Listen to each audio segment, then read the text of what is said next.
Welcome to my ASMR session. Today, we're going to do a relaxing... I'm kidding. I don't get ASMR. Hi, everybody. Anyway, I'm Rick Mummey. How are you? Yet, ASMR, there's loads of it, people doing it on like YouTube and what have you. And the best I can figure is you do this. You do a bunch of stuff, and then people get some sort of benefit, like tingly, and they feel good and they relax and stuff. Also, you have to do this. You have to get a Kleenex box and tap on it. I don't know what that's supposed to do for you. For me, it makes me feel like I'm watching somebody tap on stuff and whisper. So there's something you could put in making a comment about if you'd like. What are you supposed to get? What should I be getting from ASMR that I'm not? And what does it do for you? So anyway, I did tell you my name, Rick Mummey, and I'm still in Arizona, where I've started recording these video podcasts. And so far we've had Daisy Abercorn, a wonderful musician, the guys from Shorty and the Chef, a really fine band, and kind of Renaissance man, big thinker, Dr. Will Miller. And we will have more and more interesting people on, and the setting will change eventually once I get my dad back to Lafayette, which is the plan right now. He is an 89-year-old gentleman who's got some health problems going, and I've been here for a while taking care of him. That's him. That picture on the wall, that's him in that little sailor suit when he was a boy. And next to him is not Shirley Temple, but that's my mom when she was a little girl. That's my daughter when she was a little girl with my parents. And that right there is a program from the local civic theater production of Fiddler on the Roof. And my dad played Tevye, and he did quite well too. And they did some really nice productions. For one thing, they have a lot of people who have had many years experience in media and theater and stuff. And so while they do certain things with the productions to reflect the fact that there aren't a lot of available men quite often, and the choreography is kept a little more simple, and the women playing my dad's daughters were all in their 70s, but still they do a really good job out there, and my dad really enjoyed his time with those folks. Unfortunately, the Parkinson's has robbed him of his abilities to do some of those things. So we're thinking about him today as he is in the hospital after a fall, and he fell on his recently repaired hip, but it's okay. It turns out it's okay. So that's good. We're glad about that, and it'll be fun to see him back home. He was in a rehab place for a while, and that's when I started recording things because it was quiet, and I didn't have responsibilities to anybody but myself for a few days. And so I started recording these, and that's the case right now, just for one night. So I thought I would do kind of a special episode and not have a guest, just sit here and talk to myself. Why not? Nothing wrong with that. I think there is actually something wrong with that, and I think there's medication for it. But I don't expect to take any of that myself. So it'll just be me, at least this time around. So this whole adventure with my dad has led me to think that we need more advocacy for elderly folks, particularly the elderly folks that live by themselves. It must be amazingly hard, because I've been helping my dad juggle his personal business and his medications and health appointments and that sort of thing. And I don't know how you do it if you're by yourself and you're older, and maybe if some of your cognitive abilities aren't what they once were. It's just impossible. I just can't imagine people doing it by themselves. And there must be hundreds of thousands or millions of older folks who are, in fact, by themselves and could use some help. And I'm not saying it has to be some kind of a billion-dollar program, although we've got some other billion-dollar programs we could get rid of. I'm not saying it has to be a billion-dollar program, but it would be great if communities could get like volunteer groups together to go out and help people. I mean, Meals on Wheels is fine, but how about making sure people are just taking their prescribed medications? How about seeing to it absolutely that people get to their appointments?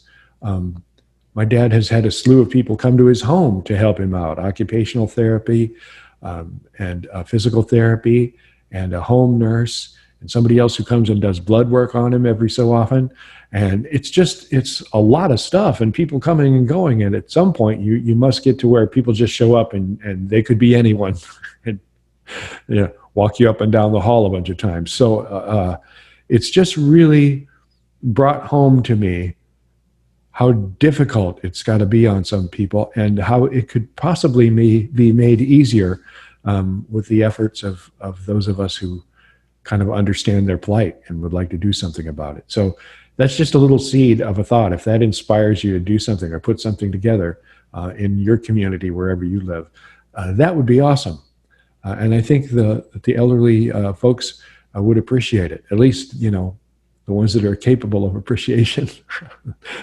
Others might tell you to get away from my door, you stinking socialist. I don't know, but just a thought. My dad has always been a very vibrant kind of person, and done a lot of stuff on his own and worked very hard. And so I think he deserves a little assistance right now, as all of our parents and grandparents do. So if you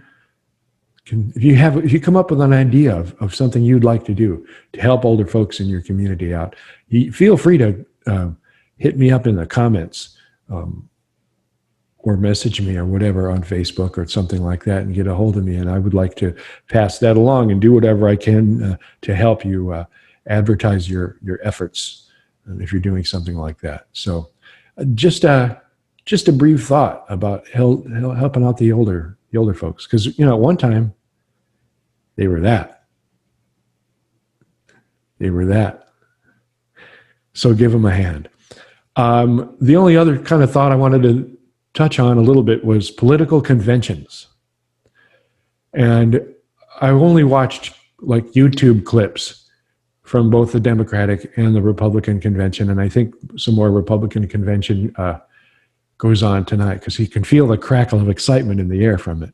So I won't be watching, because for me, I don't care what direction you're coming at this from. I don't think it matters.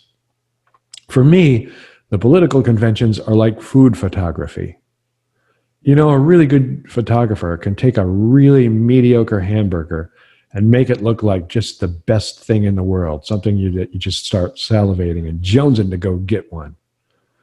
But then you get there and it's this gray piece of awfulness. That to me is what the political conventions are. So watch them if you will, but watch them at your peril. I can't for the life of me.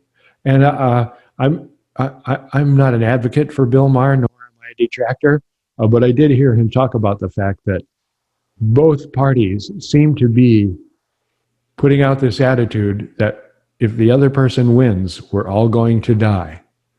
Now, I think one side makes a lot finer point of it, and it kills me that this sort of Clockwork Orange type of world they're warning you will come about if their opponent wins, and that you should be scared to death of that. Some of them are the same people that say by wearing a cloth mask into a store, you're living in fear. So, I don't know. I don't get the logic. And also the debates, when they start, they're going to be having debates. And of course, they're not like classically debates where there's an issue and you decide one way or the other, and the debaters do their thing in front of judges who decide who wins. Instead, we have this sort of dueling photo opportunities, and the judges are media people, and then everybody with a keyboard and a Facebook page. And so it sort of kind of dilutes the whole thing. It sure does for me. Like by this time in an election year, and have been through a few of them, by this time, late August before the election, man, it would take something weird happening to make me change my mind about what I'm going to do. And I'm not going to share that with you because what I'm going to do is not relevant to anybody but me. But I usually have my mind made up by about now. So when they talk about undeclared voters or swing voters or whatever, who are these people? They must stand forever at the grocery store. Strawberry jam, strawberry preserves, strawberry jam, strawberry preserves, until like the store is closing and they have to leave. Strawberry jam, strawberry preserves. Make up your mind. If we prove to the media and the parties that our mind is made up by late August, maybe we wouldn't have to go through all this crazy, weird showbiz that goes on right up to Election Day. Anyway, that's what I'm thinking. And I'm not going to bug you with any more of my stuff. I just wanted to put something out while I had the opportunity and to thank everybody who's viewed the other podcasts. And you can still do that, of course, on YouTube because they're all up there. And we call it Think This Way, Rick Mummey Podcast. We will have more guests over time. And there will be people from all kinds of walks of life, artists, musicians, big thinkers. I hope to talk to some teachers about what their life is like right now, and a whole lot more. And if you have suggestions, we'd love to hear from you in the comments, or you can always email me at rick.mummey, rick.mummy@gmail.com. Okay? All right. Again, thanks so much for watching. Be safe and be nice. Or if you need ASMR, be nice. Be nice.